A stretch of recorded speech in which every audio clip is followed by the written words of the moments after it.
안녕하세요. 무엇이든 읽어드리는 북면 아저씨입니다. 지금 읽어드릴 책은 사마천 사기 19회입니다. 진정으로 재물을 아끼는 길은. 범녀가 도나라에 살고 있을 때 막내 아들이 태어났다. 그 막내가 20세가 되었을 때 차남이 초나라에서 살인을 하여 붙잡혔다. 그러자 범녀가 말했다. 살인을 했으니 죽는 것은 당연하다. 그러나 천금을 가진 부자의 아들은 길거리에서 죽지 않는다고 한다. 그는 막내 아들에게 급히 황금 1000일을 흥겁자루에 넣어 한 대의 마차에 싣도록 하였다. 막 출발하는데 갑자기 장남이 자기가 가겠다고 하셨다. 범녀는 고개를 가려줬다. 그러자 장남이 불만을 터뜨렸다. 집안에 장남이 있어 집안을 살피므로 그를 일러 가독이라 합니다. 그런데도 지금 막내 동생을 보내시는 것은 제가 무능하다고 생각하시기 때문입니다. 그렇다면 저는 죽고 말겠습니다. 어머니가 깜짝 놀라 범녀에게 하소연했다. 막내를 보낸다고 꼭 둘째를 살려온다고는 못할 것입니다. 그런데도 이 때문에 집안의 장수는 죽게 할 작정이십니까? 범죄는 하는 수 없이 장남을 보내게 됐다. 그는 자기 친구인 초나라의 장생에게 편지를 쓴 한편 장남에게 단단히 일렀다. 초나라에 가거든 가지고 간 황금을 장생에 주고 모든 일을 그에게 맡겨라. 무슨 일이 있어도 내 말대로 하리라. 장남은 따로 수백 금을 갖고 초나라로 떠났다. 그런데 장남이 막상 장생의 집에 도착해보니 그의 집은 변두리 있었고 대문 앞까지 자풀이 무성했다. 장남은 아버지의 편지를 주고 가지고 온 황금을 주었다. 그러자 장생이 말했다. 초나라에 머무르지 말고 지금 곧장 집으로 돌아가시오. 또 설사 아우가 풀려나도 어떻게 풀려나는지 그 이유를 묻지 마시오. 그러나 장남은 초나라에 계속 머물면서 따로 가져온 황금을 초나라 실력자들에게 불고 다녔다. 장생은 가난하게 살아서나 청빈함으로 왕을 비롯한 모든 신하들의 존경을 받고 있는 인물이었다.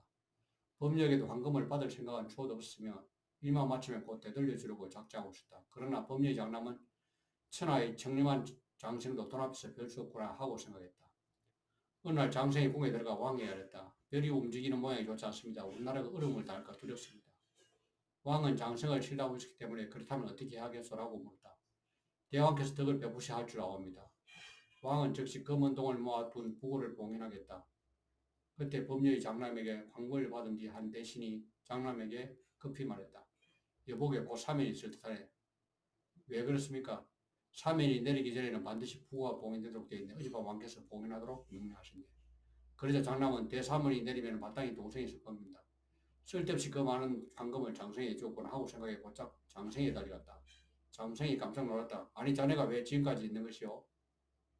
예, 그런데 동생이 사면대에 나오게 되었답니다. 그래서 작별인사를 드리려고. 장생은 황금을 돌려달라는 그 마음을 알아채고는 금은 안에 그대로 있어 가져가고 싶으면 가져가시오라고 하였다. 그러자 장남은 재빨리 금을 찾아가지고 떠나버렸다. 새파란 아이에게 모욕을 당했다고 생각한 장생은 즉시 궁에 들어가 왕에게 말했다. 엊그제 별이 불길하게 움직인다고 말씀 드렸을 때 왕께서는 급히 덕망을 베풀어 대처하라고 하셨습니다. 그런데 요즘 이상한 소문이 돌고 있습니다. 지금 도나라 부호인 범리의 아들이 사람을 죽이고 초나라에 감옥에 갇혀 있습니다. 그래서 범리가 황금을 부리면서 대신대로 움직이고 있다고 합니다. 그런 까닭으로 시중에서는 사면이 범리의 아들을 살리는 것이며 대왕께서 특별히 초나라 백성을 위해 백마를 베푸시는 것이 아니라는 풍문이 떠들고 있습니다. 왕이 노발대발을 했다.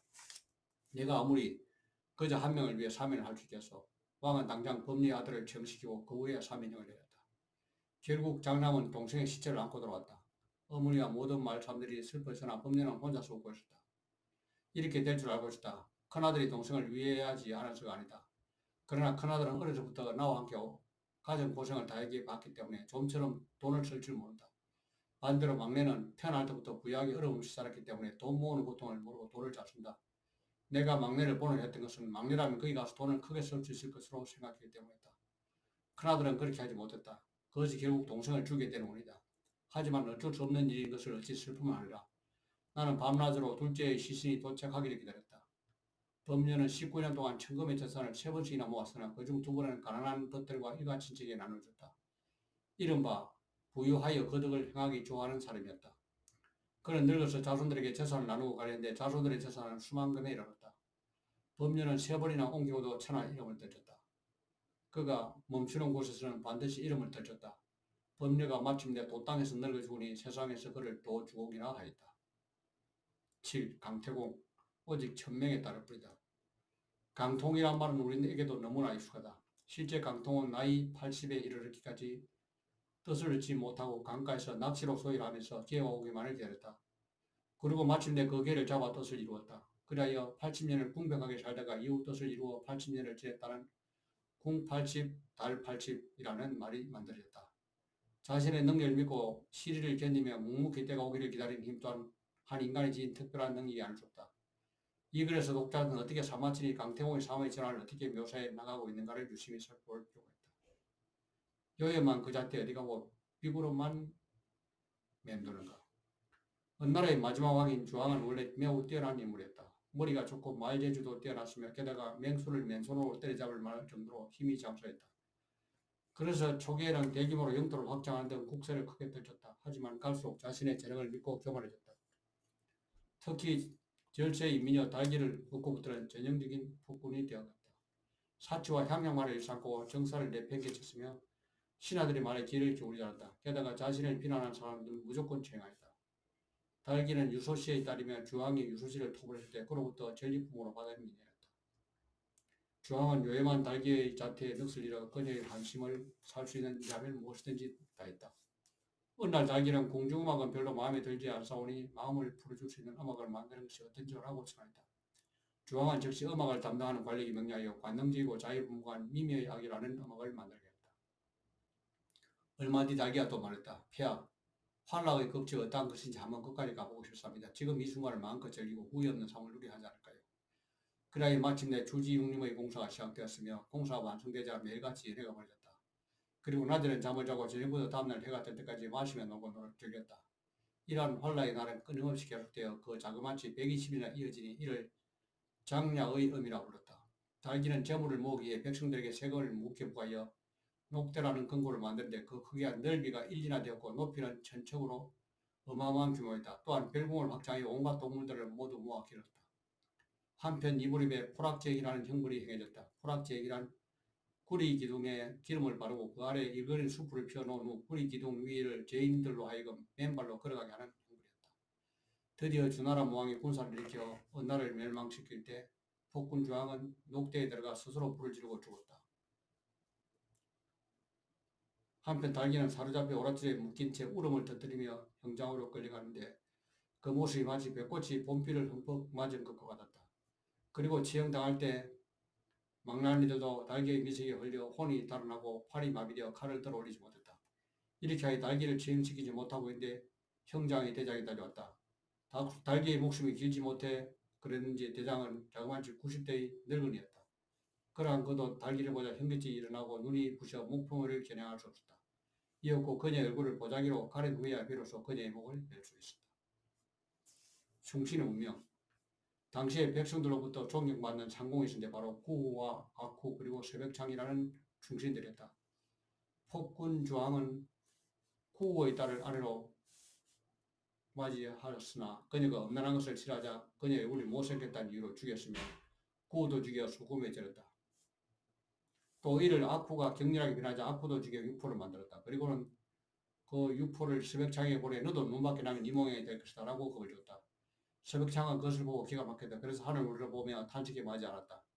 한편 육포를 가져왔던 사자가 주왕에 들어가 새벽창이 탄식했다는 소식을 전하자 주왕은 크게 노했다. 그리고는 곧장 새벽창을 붙잡아 유리라는 벽지로 유폐시켜버렸다. 상룡이라는 인물도 사람됨이 어지러서 백성이 그를 따라서나 주왕은 그를 통로하지 않았다. 그 외에도 주왕의 폭정은 그치지 않았다.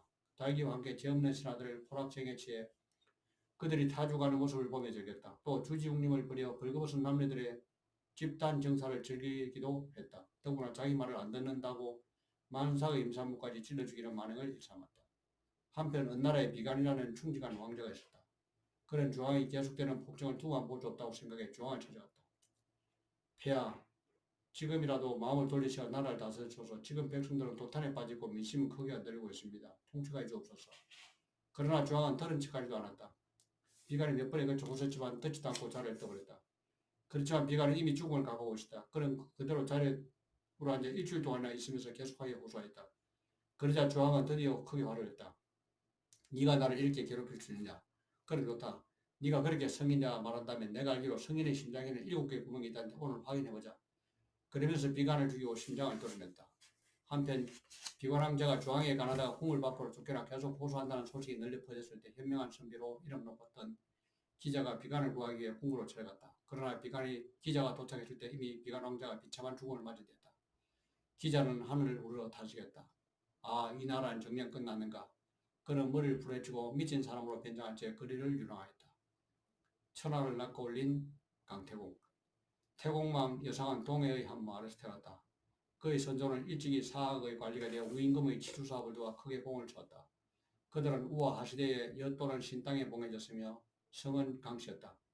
하나라와 은나라 시대에도 그 반개의 자손이 신과 엿 땅에 봉해지기도 하였다. 또 평민이 되기도 하였는데 상은 그 후에이다. 본래의 성은 강씨였지만 그 봉지를 성으로 삼아 여상이라 부른 것이다. 여상은 학문을 좋아해서 집안일을 돌보지 않고 학문에만 열중했다. 그래서 원래 가난한 집이었지만 나중엔 더욱 가난해져 끼니조차 이을 수 없는 지경이었다. 그러자 그의 아내조차도 견디지 못해 몰래 도망쳐버렸다. 그래도 그는 학문에만 매달렸다. 한편 유폐되어 있던 스백장은 그 와중에도 오히려 학문에 정진하여 드디어 고금의 명저 주역을 완성하게 되었다. 스백의 신하인 객년호 등이 미녀와 진기한 몸을 준마 등을 구하여 주에게 바치자 주는 곧 스백을 사면해 주었다. 스백은 추록하자 낙수 서쪽 땅으로 땅을 바치며 포락지형을 없애주기를 청했다. 스백이 기와에 드러나지 않게 덕을 베푸고 선정하니 많은 제후들이 줄을 던지고 스백을 추종하게 됐다. 스백의 세력이 점점 강해짐에 따라 주의 임세는 점점 줄어들었다. 스백장은 나라를 더욱 발전시키려면 인재가 무엇보다도 중요하고 말고 천하의 인재를 찾아 나섰다. 어느 날 강통이 시장에 나갔다가 스백장이 널리 인재를 구한다는 소식을 들었다. 그날부터 강태호는 강가에 나가 낚싯대를 들여왔다. 이때 강태호의 나이는 이미 70이 넘어 있었다. 하지만 강태호는 하루 종일 한 마리 고기도 낚시 못했다. 그렇게 며칠이 지나자 강태호는 모자를 벗겨치고 옷까지 벗어버리며 화를 터뜨렸다. 이 모습을 본 어부가 다가오더니 서둘지 말고 천천히 해보시라고 말했다. 이에 강태공이 시킨대로 하니 과연 잉어가 걸려들었다. 그리고 그 잉어의 배를 갈라버리 장차 큰 기인이 될 것이다 라는 걸기가 나왔다. 한편 새벽창은 사냥을 기렸다. 하루는 사냥에 나가기 전에 접을 쳐보니 얻은 것은 용도 아니고 호랑이도 아니고 큰 곰도 아니다. 사냥에서 얻은 것은 천하를 얻는 데 필요한 신하로다라는 정체를 얻었다. 하지만 그는 한 마리의 짐승도 잡지 못했다. 저녁 무렵에 그냥 돌아오는데 멀리 강가에서 낚시를 하는 사람이 보였다. 멀리 보게도 풍채가 범상치 않았다. 서백창이 바로 달려가 보니 그 사람과 몇 마디 얘기해보니 과연 뛰어난 인물이었다. 아버님께서는 머지않아 성인이 두 나라에 나타나 우리 두 나라가 그로 인해 크게 융할 것이라 말씀하는데 당신이 그 성님에 틀림없습니다. 그러면서 그를 궁굴로 모셔서 스승으로 삼았는데 그 사람이 바로 강태공이었다. 서백창은 그에게 태공망이라는 호를 지어주는데 그 뜻은 서백창의 아버지인 태공이 바르던 인물이라는 뜻이었다.